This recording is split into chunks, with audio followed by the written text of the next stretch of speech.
The skeleton of the upper limb is divided into 4 segments. The shoulder, made up of the scapula and clavicle, the arm, made up of the humerus, the forearm, which includes the radius and ulna, and the hand, made up of the carpals, metacarpals, and phalanges. The clavicle is commonly called the collarbone. It runs from the sternum out to the acromion process of the scapula, and the 2 ends are named to correspond. The end connected to the sternum is, of course, the sternal end, and the end connected out at the shoulder is the acromial end. A more detailed view of the clavicle shows some important features, including this one shown here, the conoid tubercle. The conoid tubercle is located near the acromial end and comes off the posterior edge of the clavicle. Knowing this, you can determine if you're dealing with the left or the right clavicle. Just opposite from the conoid tubercle, along the anterior edge here, is the attachment site for the deltoid tubercle. And running along the inferior surface is a prominent groove called the subclavian groove. This is the site of attachment for the small muscle called the subclavius. The second bone that makes up the shoulder is the scapula. It's a flat triangular bone on the posterior lateral aspect of the thorax. Along the posterior surface of the scapula is a prominent ridge called the scapular spine. And at the lateral end of the spine is the acromion process, which, as I mentioned before, articulates with the clavicle. Just anterior to the acromion process is another process called the coracoid process that helps to stabilize the shoulder joint. Above the scapular spine is an indentation called the supraspinous fossa. Below it is another called the infraspinous fossa, and here on the anterior surface of the scapula is the subscapular fossa. All of these are attachment sites for muscles of the rotator cuff. The borders of the scapula are named for clarity to help with orientation. The edge closest to the vertebral column is the medial border. This diagonal edge is the lateral border, and the top is the superior border. Along the superior border, near the coracoid process, is the suprascapular notch through which the suprascapular nerve travels. The angles of the scapula are also defined. They're named the superior and inferior angles. And this smooth depression here on the lateral edge is the glenoid fossa. This is the point of articulation between the scapula and the head of the humerus. The humerus is the bone that makes up the designated arm section of the upper limb. We have 2 views of the humerus here, the posterior view and the anterior view. The head of the humerus is the portion that articulates with the scapula in the glenoid fossa that was just shown. And at the base of the head is what's referred to as the anatomical neck. Just distal to the anatomical neck, you'll find 2 prominent bumps, one that's larger than the other. The larger one is called the greater tubercle and is located more on the lateral surface of the humerus, as opposed to the smaller one that's called the lesser tubercle, which is located on the anterior surface.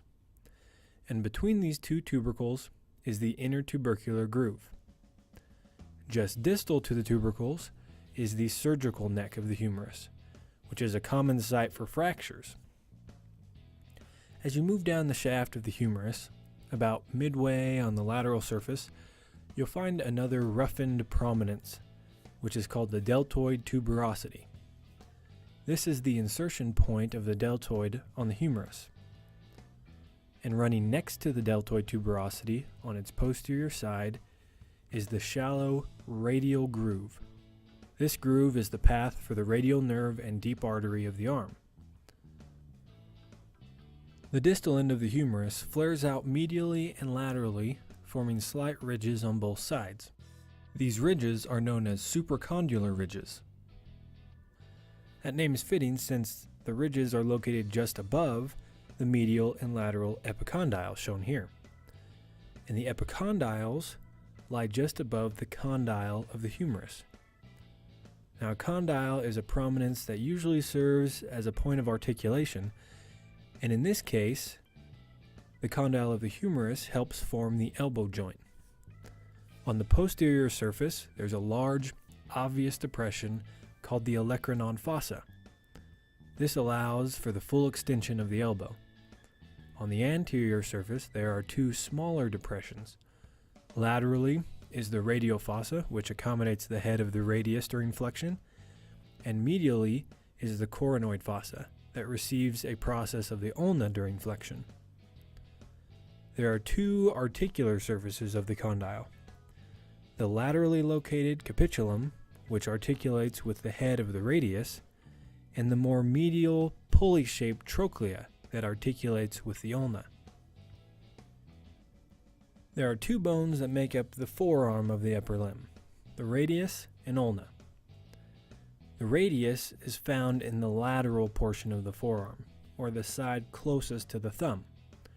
A good way to remember that is to think that when you say something is rad, you give it a thumbs up. So rad helps you remember radius, and the thumbs up helps you remember that the radius is on the side of your thumb. Now you might have a better, not so dorky way to remember that, but it helped me. The radius is also the shorter of the two bones. The structures on the radius are fairly simple though. At the proximal end, you have the head, which articulates with the humerus at the capitulum. Just below the head is the neck, and just below the neck, on the medial surface, you'll find a small bump called the radial tuberosity. At the distal end, on the medial surface, there's a slight depression forming the ulnar notch. This notch articulates with the head of the ulna, and laterally is a conical projection, shown here, called the styloid process. The ulna is much larger than the radius. It's easily distinguishable by the large olecranon and coronoid processes on its proximal end, which form the large trochlear notch shown here. On its anterior surface, just distal to the coronoid process, is a small protrusion called the tuberosity of the ulna, which is the insertion point for the brachialis muscle. On the lateral side of the coronoid process is a smooth depression called the radial notch that receives a part of the head of the radius. It rubs against the head of the radius. Just inferior to this notch is a prominent ridge called the supinator crest. And just anterior to the crest is another smooth depression called the supinator fossa. At the distal end, we only have two structures that we want to point out. The head of the ulna here, and again another conical styloid process off its medial edge, as opposed to the styloid process of the radius that comes off its lateral edge. Distal to the forearm is the wrist and hand. The wrist is made up of 8 small individual bones called carpals. All of these little bones is what allows for the fluid mobility and the wide range of motion in the wrist. A simple mnemonic to help us remember all of those little bones is some lawyers take profits that they can't have. Now there are other mnemonics that some are more memorable than that, but if you want to find those out, you'll have to look them up for yourself. This mnemonic helps us remember the names of the bones as well as their orientation to each other. The names of the bones are the scaphoid, lunate, triquetrum, pisiform, trapezium, trapezoid, capitate, and hamate. Now the only way that the mnemonic works to remember their orientation to each other is if you remember the bones in a certain directional order. Now here we're looking at an anterior view of the right wrist and hand. So it's as if we were looking at your palm. Going in a lateral to medial direction, in the proximal row of carpals, we have the scaphoid, lunate, triquetrum, and pisiform. These all articulate with the radius and ulna. The rest of the carpals articulate with the bones of the palm. And moving again in a lateral to medial direction, we have the trapezium, trapezoid, capitate, and hamate. Now, in order for the mnemonic to help with their orientation, you have to remember the bones in that order. The trapezium is found at the base of the thumb, or on the lateral side. And then you have the trapezoid at the base of the index finger, the capitate at the base of the middle finger, and the hamate at the base of the ring and pinky finger. Now the bones that form the palm of the hand and articulate with these carpals are called the metacarpals. These don't have any special names, but instead are just numbered.